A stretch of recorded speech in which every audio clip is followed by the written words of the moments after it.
souffrance. C'est partout où il y a le sang de l'Afrique où les gens souffrent. Voilà, il faut faire ce lien-là. C'est parce que partout où il y a le sang africain, c'est là où il y a la souffrance dans le monde. Et il est important désormais qu'on se tienne la main. Alors, le message qu'on tient à donner aujourd'hui, c'est pour dire, nous avons des frères qui sont partis aux Comores pour aller manifester pacifiquement au nom de Farhan et de Chamou. Et je tiens à dire ici, ils sont allés sans armes, ils sont allés avec leur bouche, avec leurs paroles, qu'ils sont partis manifester. C'est par amour pour leur peuple. Ils ont accepté ce risque-là parce qu'ils le savaient. Parce que je tiens à vous dire, c'est Farhan qui m'a contacté, qui disait, nous partons dans la gueule du loup. Nous partons en enfer pour l'amour de notre peuple. Ce que j'aimerais, je vous demande les panafricains que vous soyez là pour nous.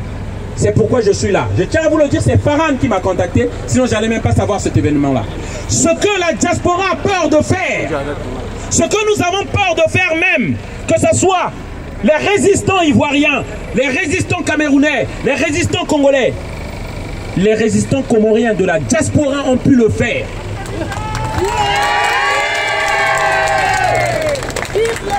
C'est pourquoi nous devons être de tout cœur avec eux.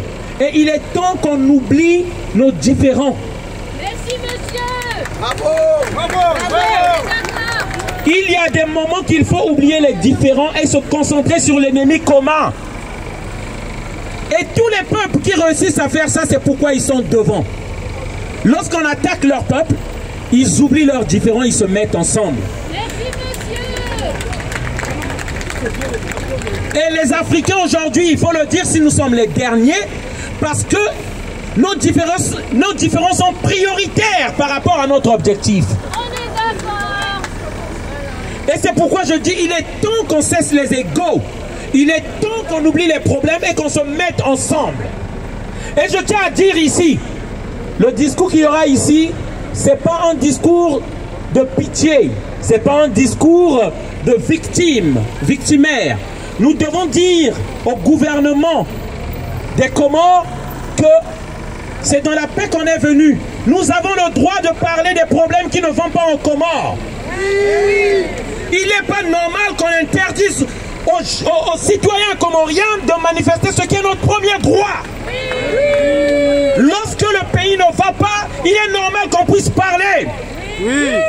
C'est dans les débats houleux, c'est dans les échanges parfois houleux, c'est dans le choc des idées, dans les discussions que sortent les énergies constructives d'un pays.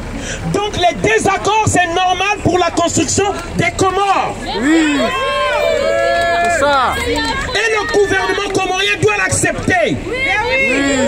C'est dans les clashs des idées, c'est parfois dans la colère, dans les fougues que naissent les énergies créatrices. Merci. Et du développement des nations. C'est normal. On ne peut pas museler les gens.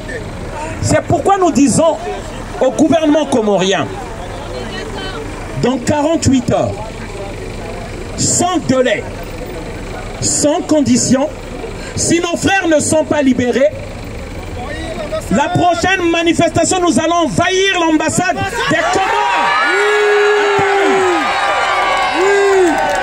Et c'est pas simple des menaces, c'est une promesse. C'est une promesse.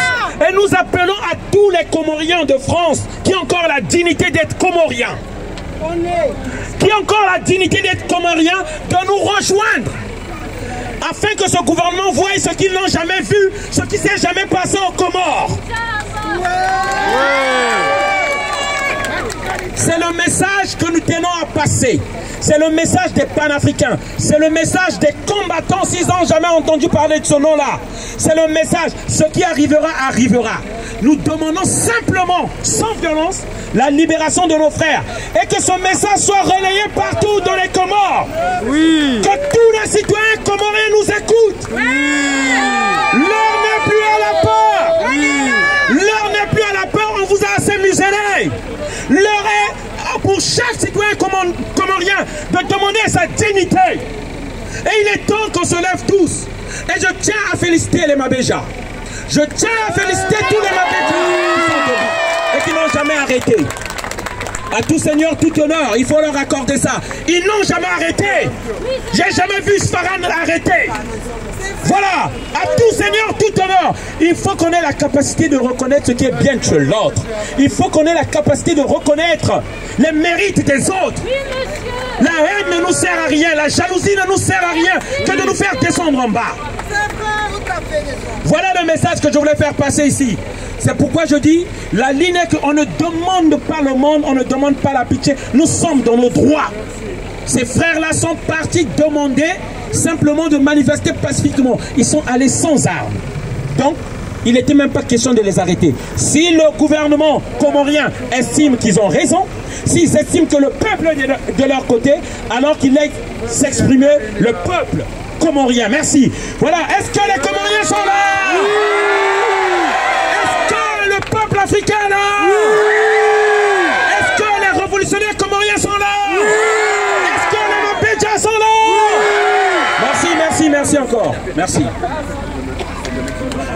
Donc, bravo. Nous disons, si on ne libère pas les frères, si on ne libère pas les frères, nous nous sommes entretenus à côté, on a retenu la date de lundi. Si on ne libère pas les frères, tout le monde, on se donne rendez-vous lundi. Je tiens à rappeler, le peuple comorien ne me connaît pas parce que je ne suis pas du milieu. Alors, je tiens à dire, si je prends ma disponibilité, si je prends mon temps, si je pouvais rester avec mes enfants, ça je le dis à tous ceux qui sont ici et je le dis au peuple comorien, je pouvais rester avec mes enfants, mais par l'amour de cette lutte que vous avez choisie, par le courage que vous avez, par la disponibilité, la volonté que vous avez montrée, que vous êtes prêts à vous battre pour votre pays, c'est pourquoi je suis là. Merci. Parce qu'on ne peut pas se battre avec des lâches. On ne peut pas se battre avec des personnes résignées qui ne sont pas prêtes à se battre pour leur pays. Je ne me bats jamais pour ces gens-là. Je ne me lève jamais pour des lâches. Parce qu'ils vont me laisser devant et on va me massacrer, on va me tuer pour rien. On ne s'immole pas par le feu pour éclairer le chemin d'un aveugle. C'est ça le message. Oui. Donc on ne se lève qu'avec un peuple qui est déjà debout et qui est prêt à verser son sang, qui est prêt à prendre tous les risques. Et là, nous, on a la volonté d'être avec ce peuple-là, comme le peuple comorien aujourd'hui. Donc, lundi, tout le monde et ceux qui ne sont pas ici, s'il vous plaît, le Comore vaut bien la peine de poser des journées pour ce pays-là. Ça vaut bien la peine qu'on pose, parce que vous n'avez jamais eu le temps pour ce pays-là. Donc, il est temps maintenant, parce que partout en Afrique est en ébullition. Le sang de l'Afrique est en ébullition partout où nous nous trouvons. Que ce soit à Haïti, que ce soit en Guadeloupe, que ce soit aux Comores, que ce soit aux États-Unis, que ce soit en Afrique, on est maintenant en train de réclamer notre dignité. On est en train de demander aujourd'hui qu'on nous respecte partout. Voilà, donc à lundi, comme j'ai dit, donc tout le monde, nous serons donc à l'ambassade si les frères Faran et Chamou ne sont pas libérés. Merci encore. Merci Donald, merci, merci. Il y a une expression devenue courante ces derniers temps, c'est Mpaka Daoularak. Vous qui êtes ici, à chaque fois que vous entendrez Mpaka Daoularak, c'est que le peuple comorien aspire à un état de justice et à un état de droit. Cette expression doit être claire pour tout le monde. Je vais faire appel à ma soeur, la résistante, Zaitoun, pour venir prendre la parole. Merci Zaitoun. Zaitoun.